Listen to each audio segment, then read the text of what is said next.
Tonight, we are going to sit with something every single one of us carries and almost none of us examines closely. Time. The hours that make up a life. The days that turn into years before we have decided what any of it was for. We will look at how the wisest teachers of the Buddhist tradition understood time, not as a resource to be spent like coins, but as a river we are already standing in, whether we notice it or not. Before we begin, feel free to share what time it is right now and where you're listening from.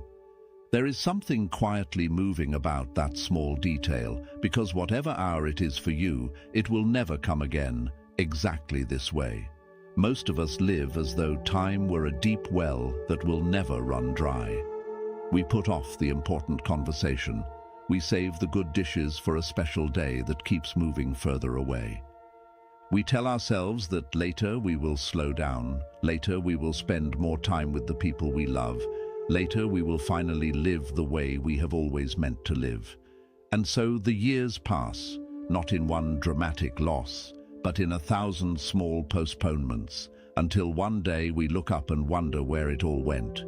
Tonight we will not try to add more hours to your day. No teaching in the world can do that. Instead, we will try something gentler and in the end more useful. We will look closely at how time is actually spent, where it leaks away without our noticing, and how a life can be shaped so that when we do look back, we do not feel the quiet ache of having missed our own days. You do not need to remember anything from tonight. You do not need to change your whole life by morning. Just settle in. Let your shoulders soften and let these old teachings move through you the way water moves over stone, patiently, without demanding anything at all. Thank you for joining us here at Resilient Monk. Let us begin. There is an old story about a king who believed that time was something that could be bought. He ruled a wealthy kingdom, and he had grown so accustomed to solving every problem with gold that when he began to feel the weight of his advancing years, he assumed this too could be handled the way he handled everything else. He summoned the finest merchants in his land and told them plainly that he wished to purchase more time. He offered any price. He offered land, he offered titles, he offered chests of jewels that had been in his family for generations. The merchants, confused and afraid to disappoint him, searched every market and every distant port for something that could be called time. And of course they found nothing, because time is not a thing that sits on a shelf waiting to be sold. Finally, an old traveling teacher who had heard of the king's strange request came to the palace and asked to be received. The king, desperate by now, welcomed him eagerly and repeated his wish. "I wish to buy more time. Tell me your price." The teacher looked at him for a long moment and then asked a question instead of naming a price. "Tell me, great king, how many hours did you spend today attending to matters that mattered to you? And how many did you spend on matters that did not?" The king was silent because he had never once counted. The teacher continued gently. "You believe you lack time, but perhaps what you lack is attention to the time you already hold. A man who spends his morning arguing over a small insult has already spent an hour he will never see again, and no gold in your treasury can return it to him. A man who spends his evening truly present with his family, laughing, listening, has used that same hour so completely that its passing brings him no grief at all. Time is not something you are short of, my king. It is something you have been spending without watching where it goes." The king asked, "Then how do I stop the spending?" The teacher answered, "You do not stop it. No one can. The river does not pause because a man wishes it would. What you can do is choose where you stand in the river and what you allow it to carry away." The king sat with this for a long while, and the story tells us that he never did buy more time because he came to understand there was nothing to buy. Instead, he began each morning by asking himself a single question, the same question the teacher had asked him. What matters today and what does not? It did not lengthen his life by a single hour, but it changed the shape of every hour he had left. This story has been told for a very long time because it names something we all secretly hope might be possible. If only we could gather a little more time, we think, then we would finally get to the things that matter. But time was never the scarce thing. Attention was the scarce thing. A person can live 80 years and spend most of them somewhere other than where they actually were, worrying about a future that has not arrived or replaying a past that cannot be changed. And in this way, a long life can be lived very thinly, the way a coat of paint spread too far no longer covers the wood beneath it. And a person can live a shorter life and spend nearly every hour of it fully inside the hour itself, and such a life, though brief by the calendar, can feel whole in a way the long, thin life never does. This is the first and perhaps the hardest truth about time. It is not lengthened by wishing, and it is not truly lost by dying. It is lost hour by hour whenever we are somewhere other than where our body actually stands. Let us pause here for a few breaths. There is nothing to solve in this moment. Notice simply that you are here, in this hour, and that this hour, whatever else is happening in your life, is complete in itself. When you are ready, we will continue together. There is a second story, quieter than the first, about two brothers who inherited a small piece of farmland from their father. The land was modest but fertile, and each brother took half of it to work as he saw fit. The older brother was practical and cautious. He decided that before he planted anything, he would spend a full season studying the soil, testing which crops had done best in years past, consulting every farmer in the region about which methods brought the greatest yield. He wanted to be certain that when he finally planted, he would waste no effort on anything less than the very best approach. The younger brother, less patient and perhaps less wise by the old measures, simply began. He planted what he had on hand, using what he already knew, accepting that some of it would fail. Through that first season, the older brother gathered information. He learned a great deal. He drew careful diagrams of irrigation and studied the phases of the moon in relation to planting times.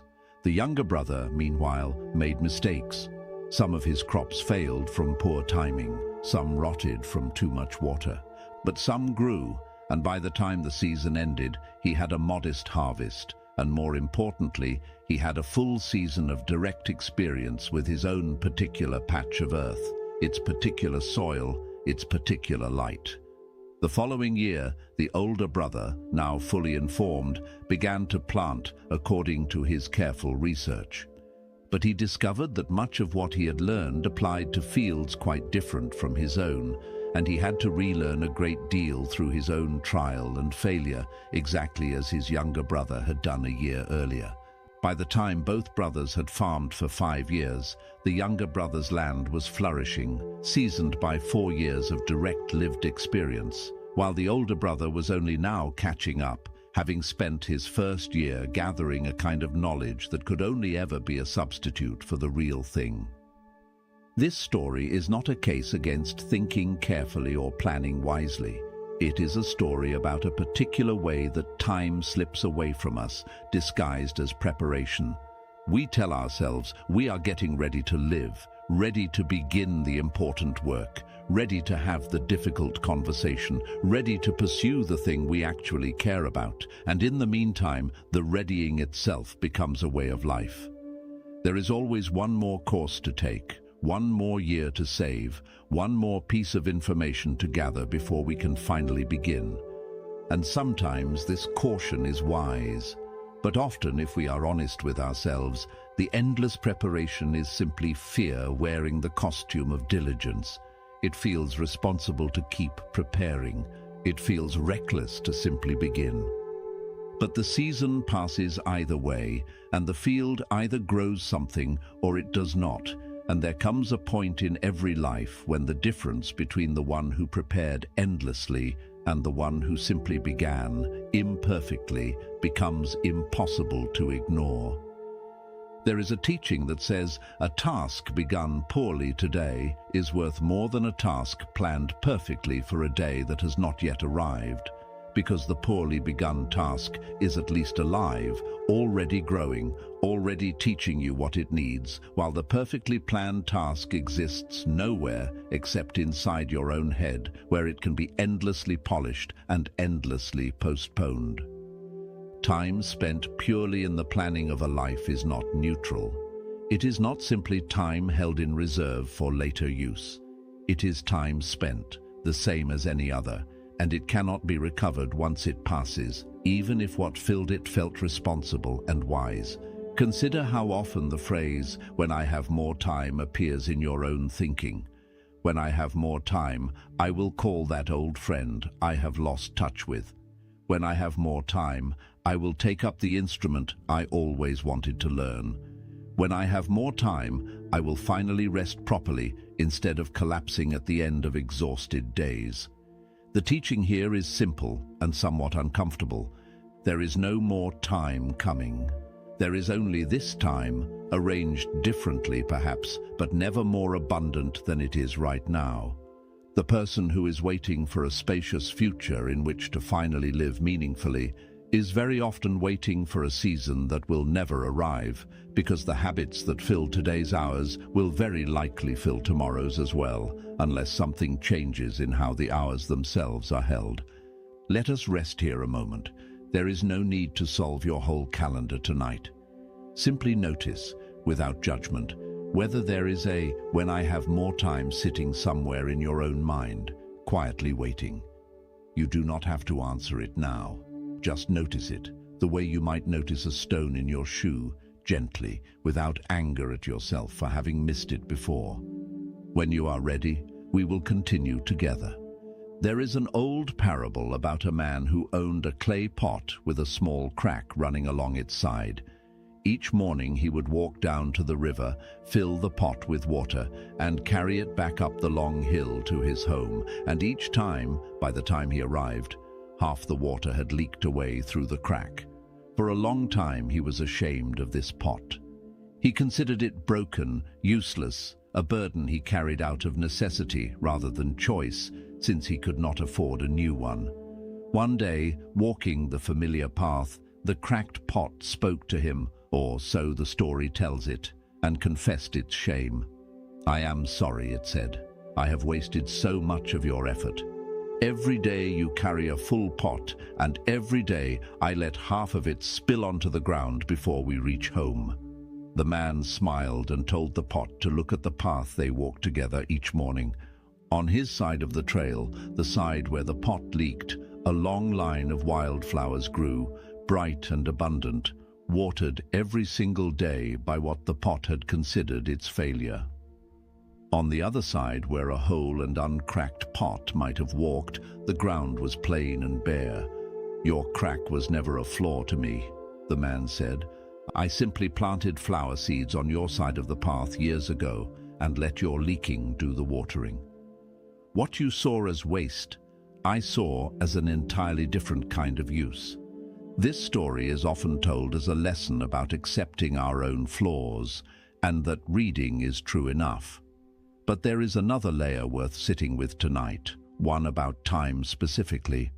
The man in the story did not measure his days only by how much water successfully reached the house. He noticed the flowers along the way.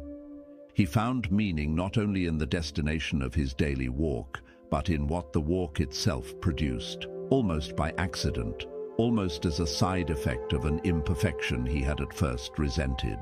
So much of a meaningful life is built this way, not from the grand successful arrivals we planned for, but from what quietly grows along the sides of our ordinary, imperfect, leaking days.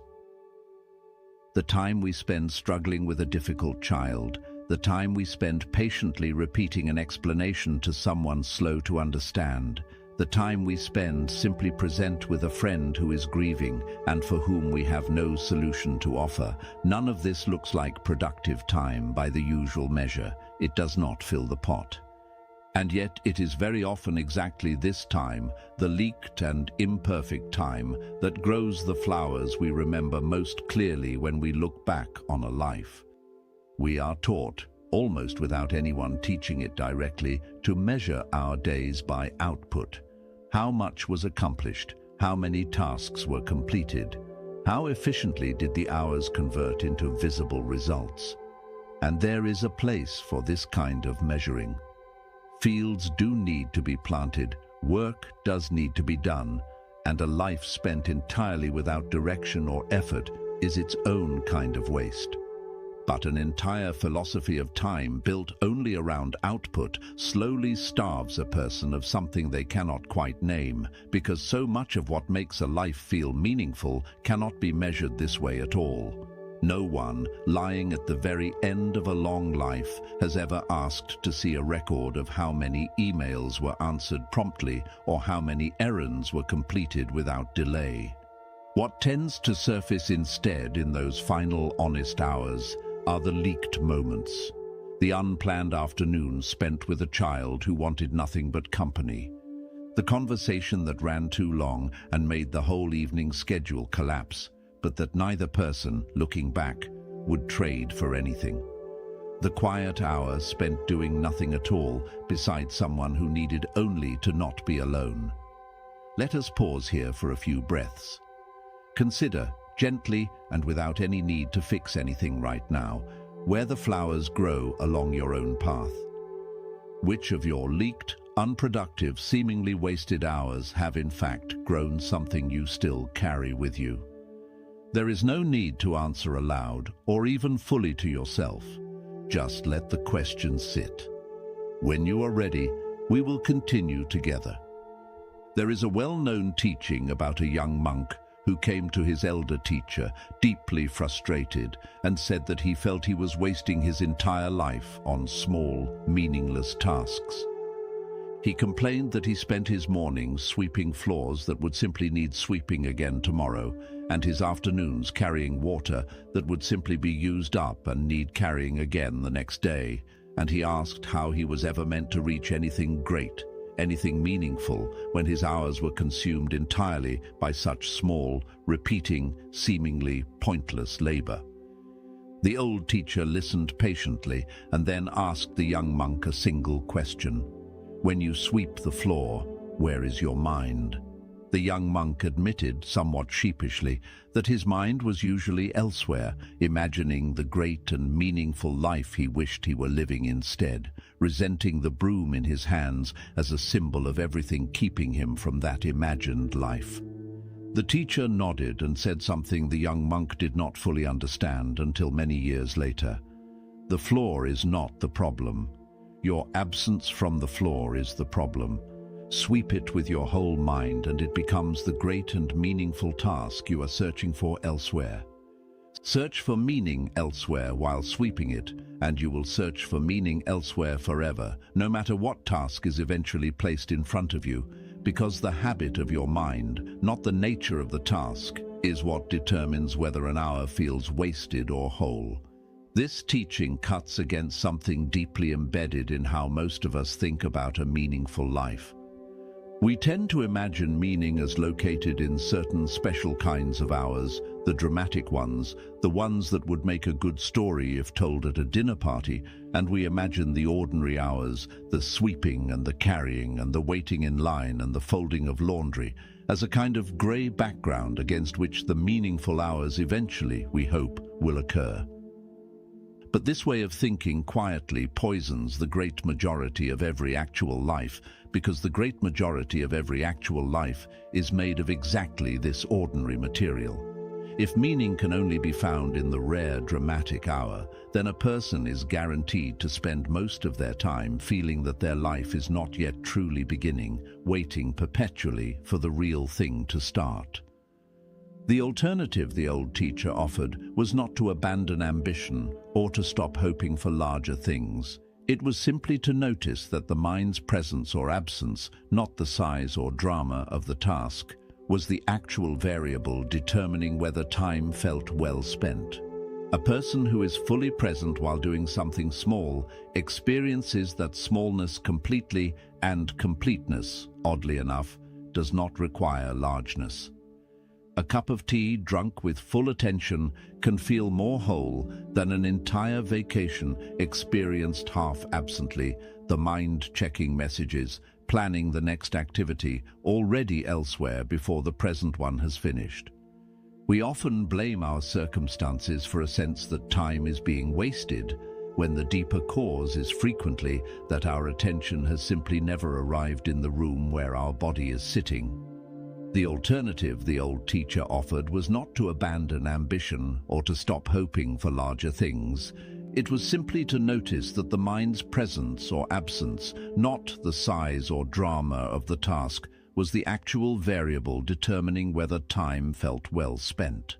A person who is fully present while doing something small experiences that smallness completely, and completeness, oddly enough, does not require largeness.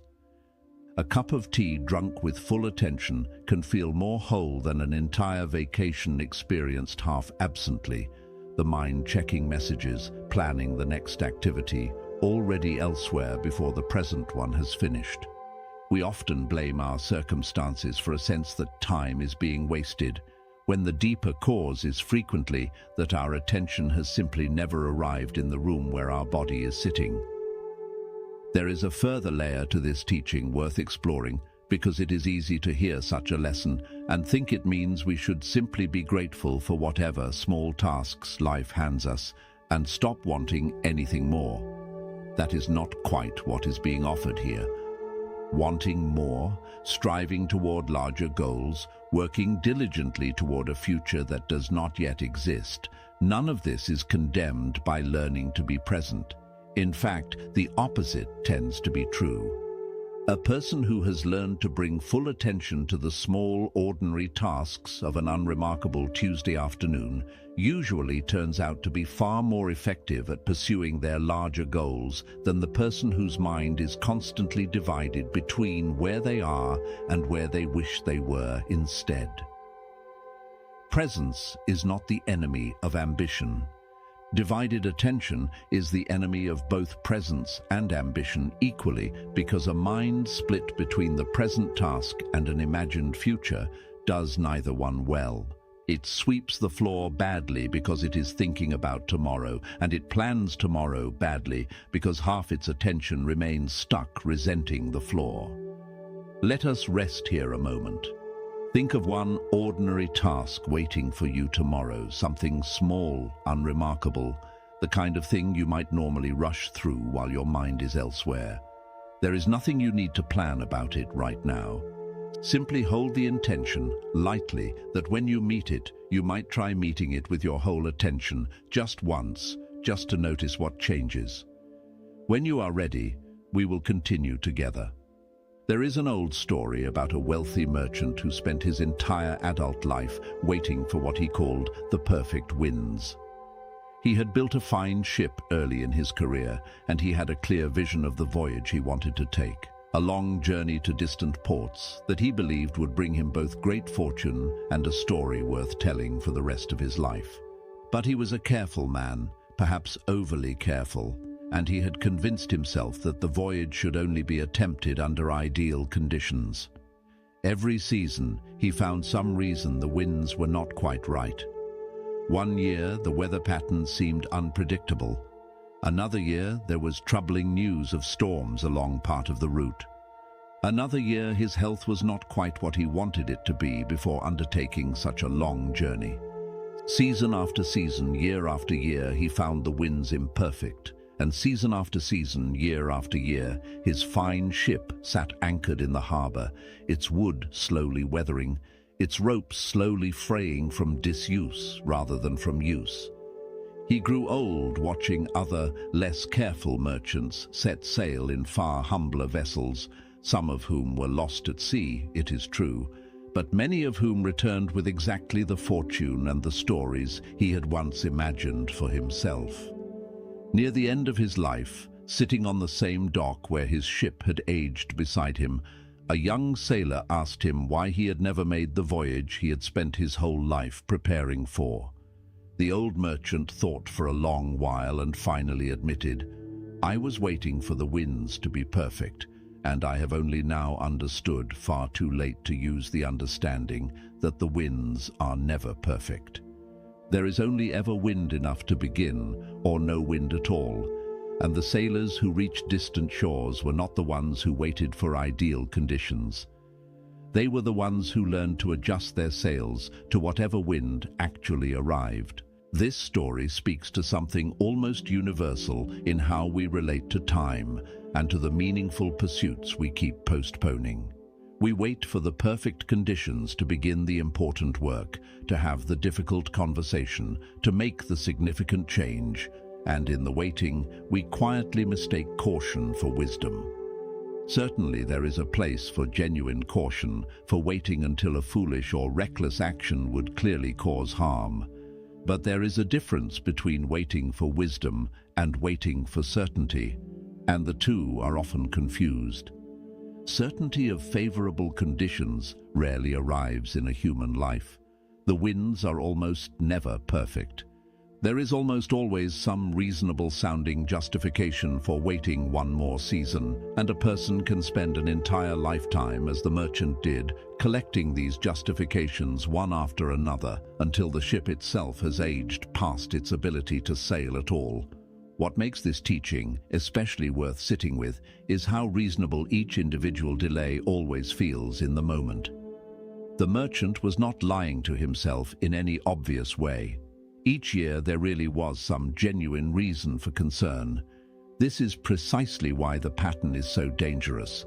It rarely announces itself as cowardice or procrastination. It dresses itself convincingly as prudence, as responsibility, as simply being sensible.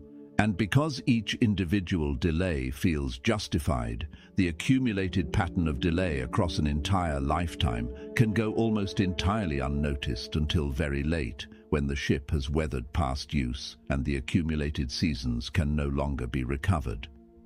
There is a companion teaching to this one, less well known but equally important, about a different sailor who took the opposite lesson too far.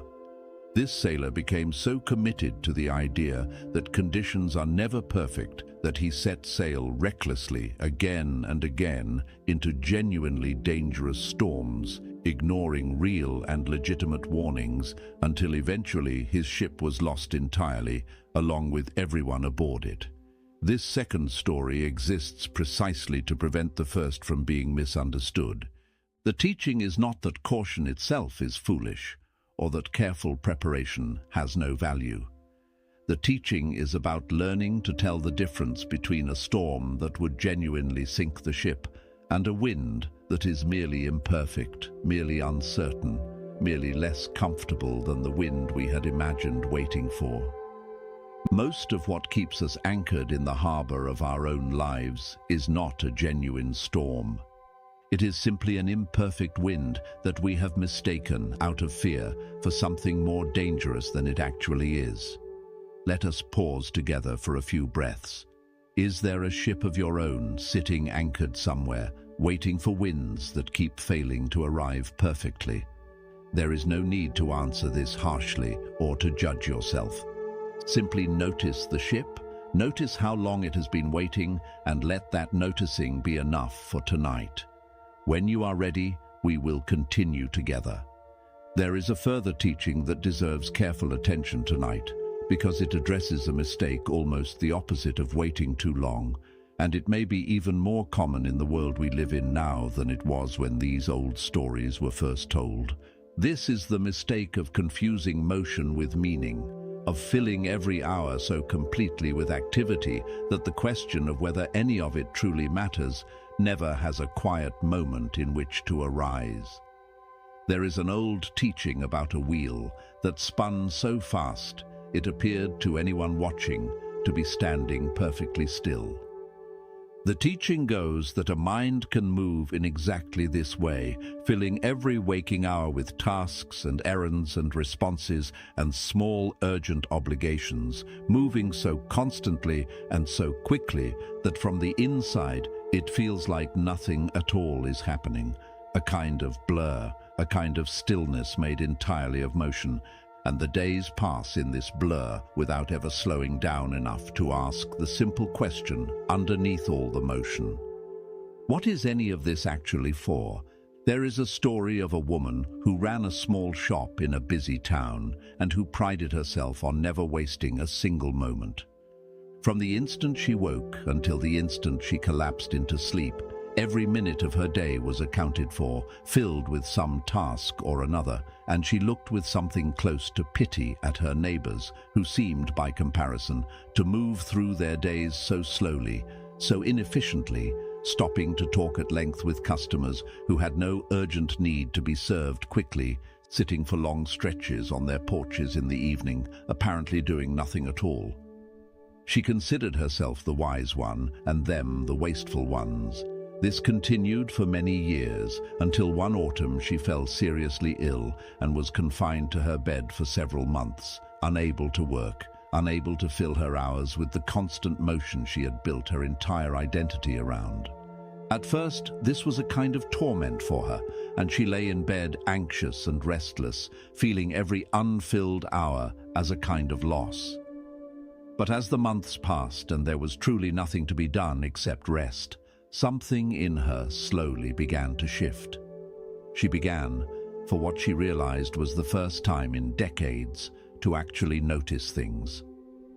The particular quality of afternoon light coming through her window, the sound of her own breathing, the genuine pleasure of a conversation with a visiting friend who had nowhere else to be and nothing else to do but sit with her. When she finally recovered and returned to her shop, she found she could not quite return to her old way of living, not entirely.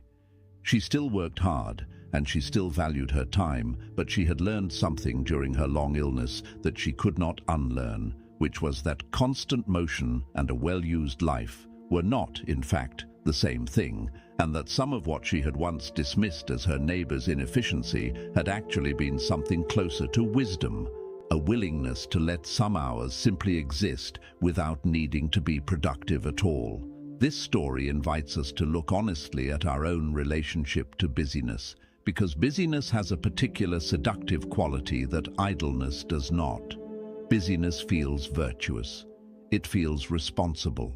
A person who is constantly occupied rarely has to sit with uncomfortable questions about direction or purpose, because there is never a quiet moment in which such questions could surface.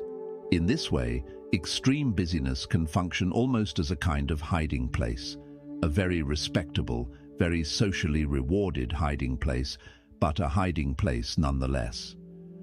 The old teachers understood this well, which is why so many of their teachings return again and again to stillness, not as an escape from responsibility, but as a necessary space in which a person can actually ask themselves whether their responsibilities are the right ones, whether their motion is carrying them somewhere they actually wish to go, or simply keeping them too occupied to notice that it is not.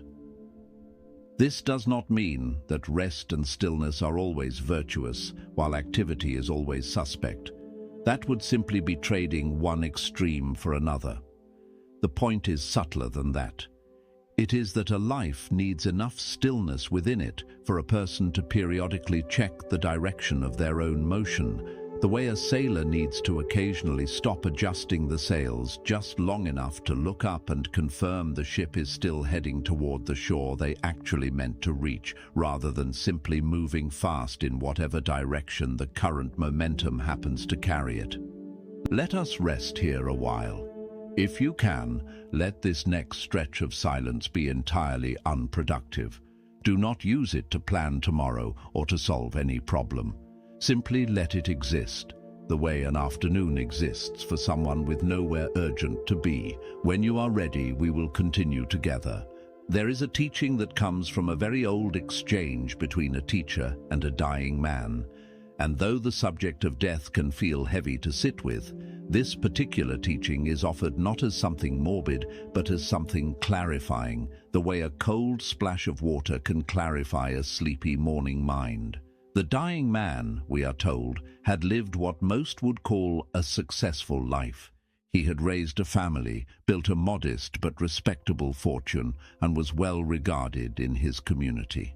Yet as his final illness set in, he found himself overtaken by a grief he had not expected, not simply grief at leaving his loved ones, which was natural enough, but a deeper grief at realizing how much of his life had been spent on matters that, from this final vantage point, seemed to have mattered very little. He had spent years locked in a dispute with a business rival over matters of pride that now, facing his own end, felt entirely weightless.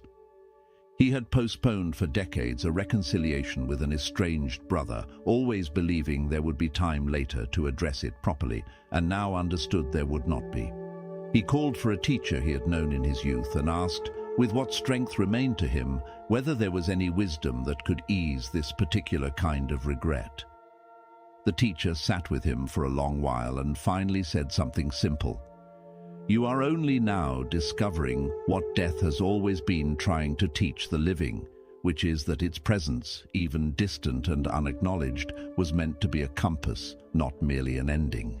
Had you kept it closer to you throughout your years, not with fear, but simply as an honest fact of your condition, it would have shown you far earlier which of your daily concerns deserved your years and which did not.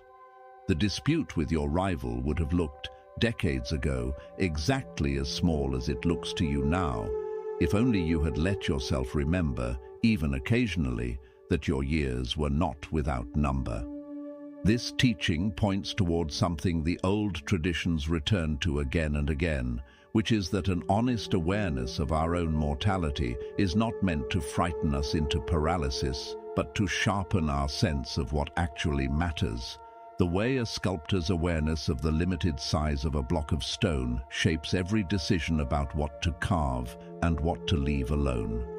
A person who genuinely believed they had unlimited years available to them would have very little reason to ever prioritize anything, since anything unattended to today could simply be attended to at some endless future point.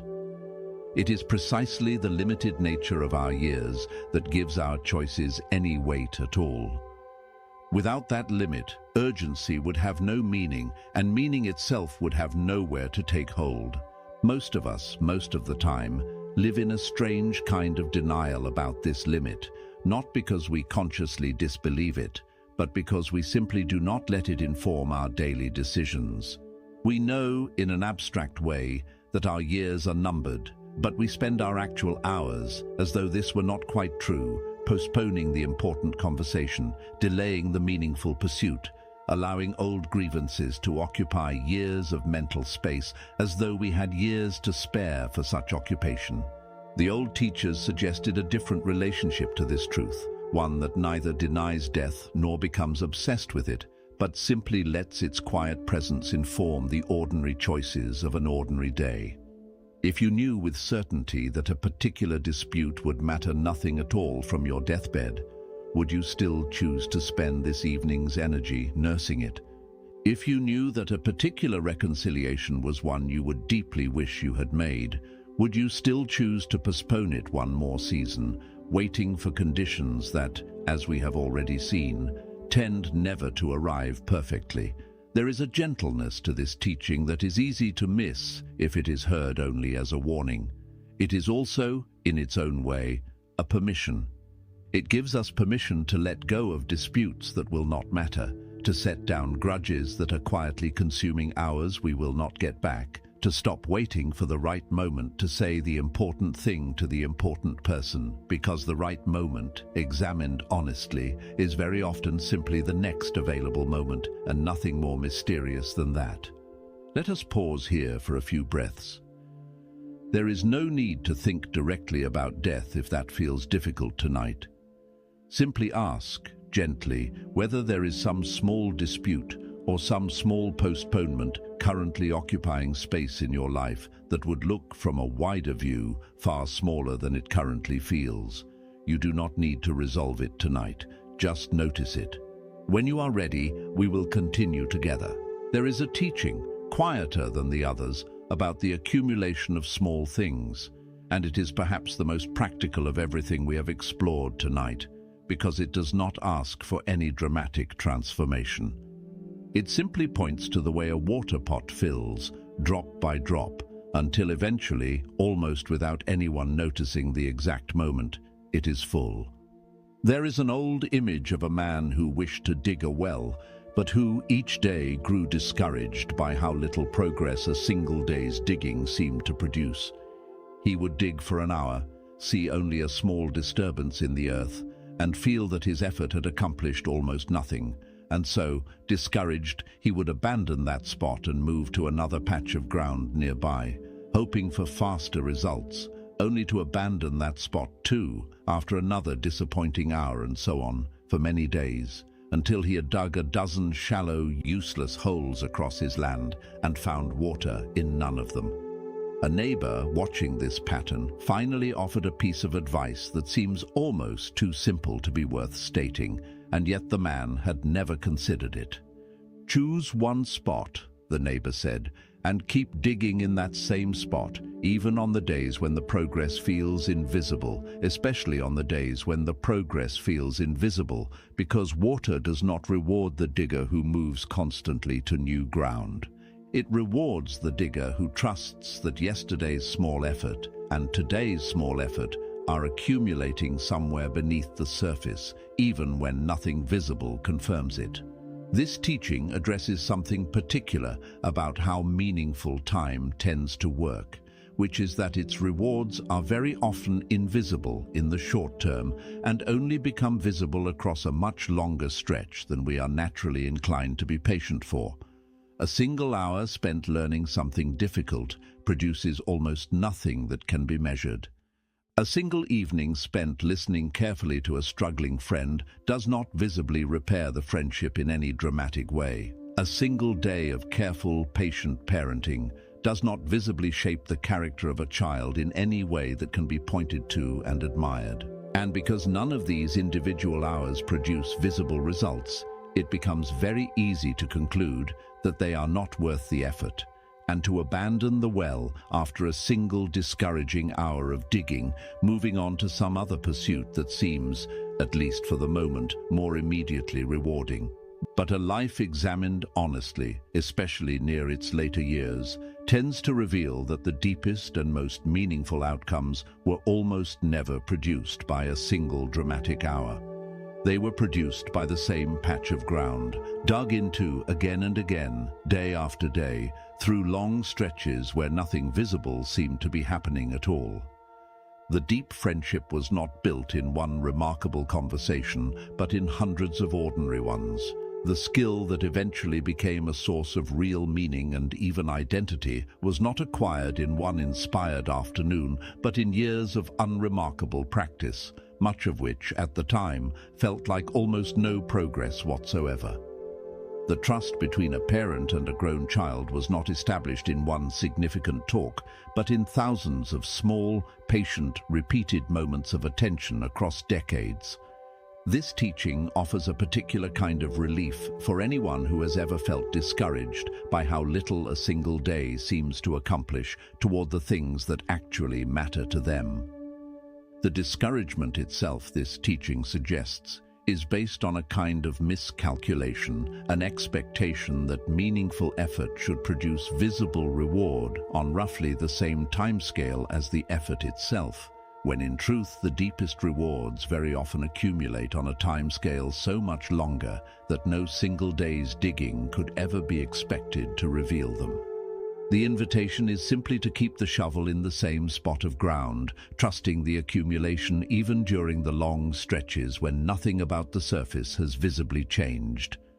Let us rest here a little while.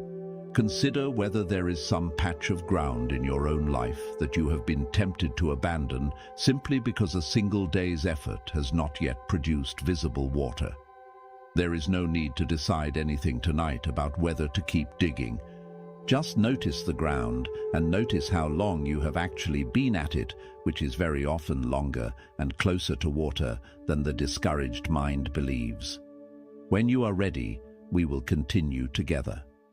There is one more teaching worth exploring tonight, and it concerns something a little different from everything we have discussed so far.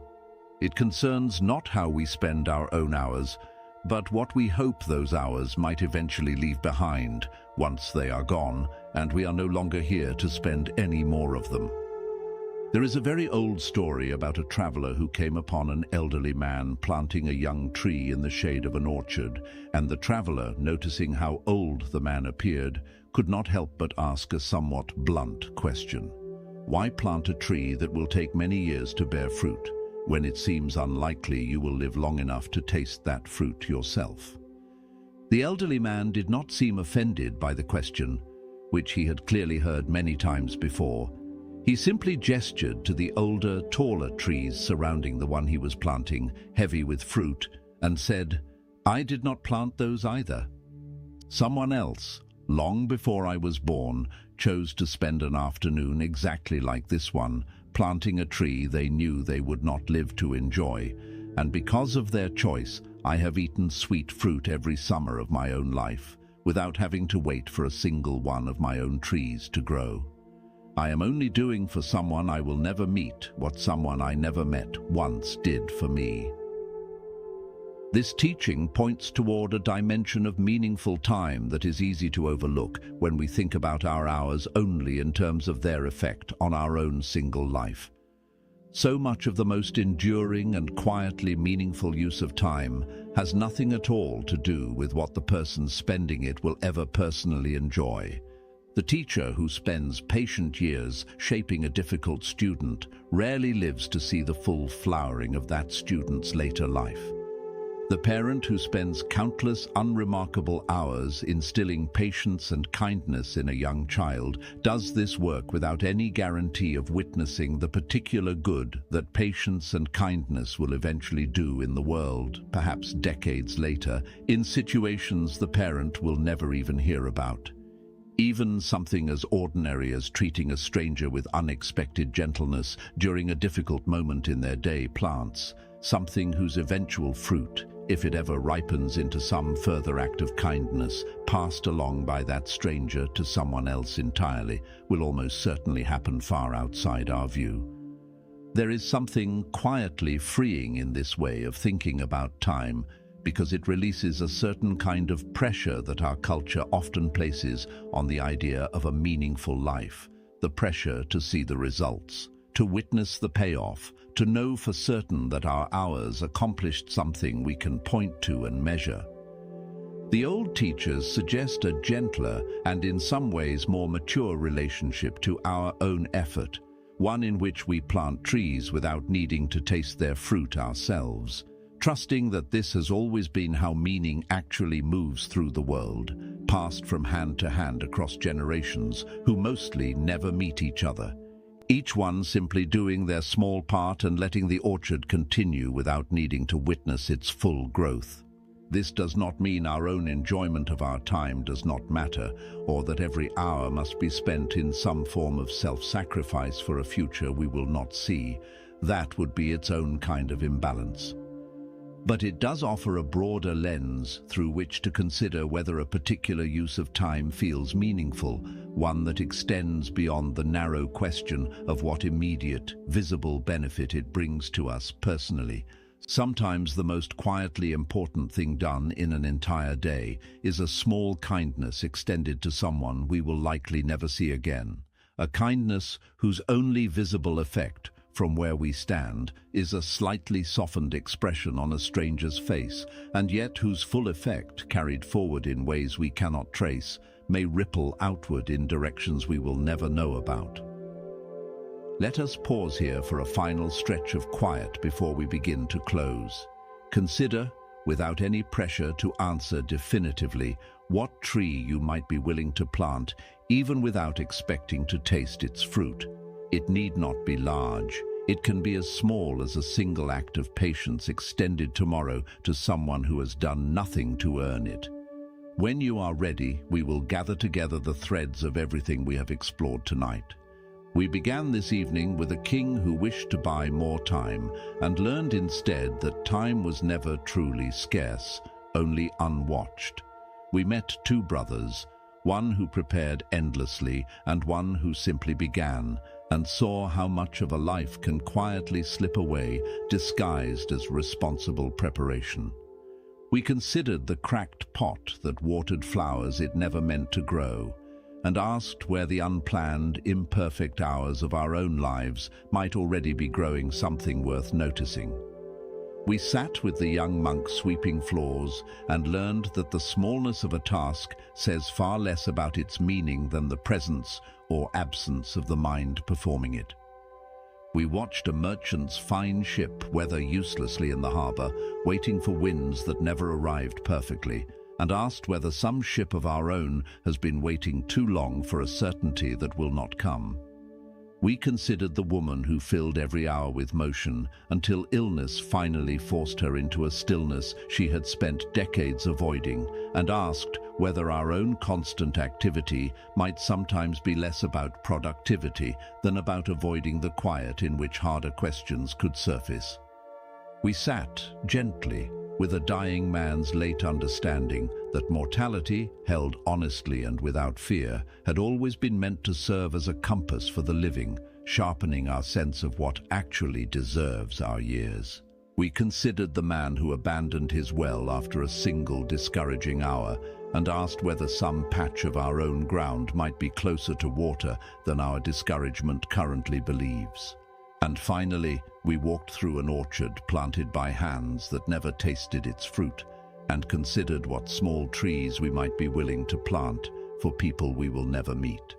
None of these teachings ask you to become someone different by morning. None of them demand a dramatic overhaul of your calendar or your habits. What they ask, gently and without urgency, is only this: that you begin to notice, a little more often than before, where your attention actually is, and whether it matches where your life actually is. That you notice the ordinary hours, the sweeping and the waiting and the small unremarkable conversations, and consider that these, far more than the rare dramatic moments, are the actual material your life is made from. That you notice the ships still waiting in your own harbor, and ask honestly whether they are waiting for a genuine storm or merely an imperfect wind.